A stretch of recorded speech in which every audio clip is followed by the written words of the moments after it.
অন্ধকারের সাথে যুদ্ধ আর এই শেয়ার মার্কেটে ট্রেডিংয়ের সাথে যুদ্ধ করা একই অবস্থা, একই কথা। অবশেষে যুদ্ধে আমি হেরে গিয়েছি। অনেক প্ল্যান এবং পরিকল্পনার পরেও জিতে উঠতে পারিনি এই সাইড থেকে।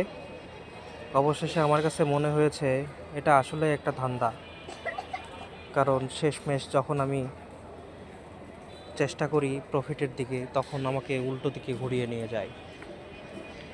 চিহ্নিত করেছি যে কোনো একটা সাইড, একটা মাধ্যম, একটা ক্যান্ডেল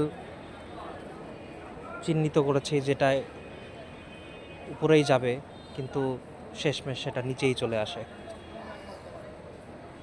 যতটুকু মনে হলো এই সাইড থেকে আসলেও অন্ধত্বের মতো বিশ্বাস করা উচিত নয়। আমি আপনাদের মাঝে অনুরোধ করব, যারা বেকার বসে আছেন এবং চিন্তা করছেন যে এই সাইড থেকে কিছু ইনকাম করা সম্ভব, আসলেও হবে হয়তো এটা আপনার ভাগ্য। যদি কপালে থাকে তো হবে, না থাকলে হবে না। সুতরাং আপনাদের বলবো এবং অনুরোধ করব এই সব সাইট থেকে বিরত থাকতে। ধন্যবাদ।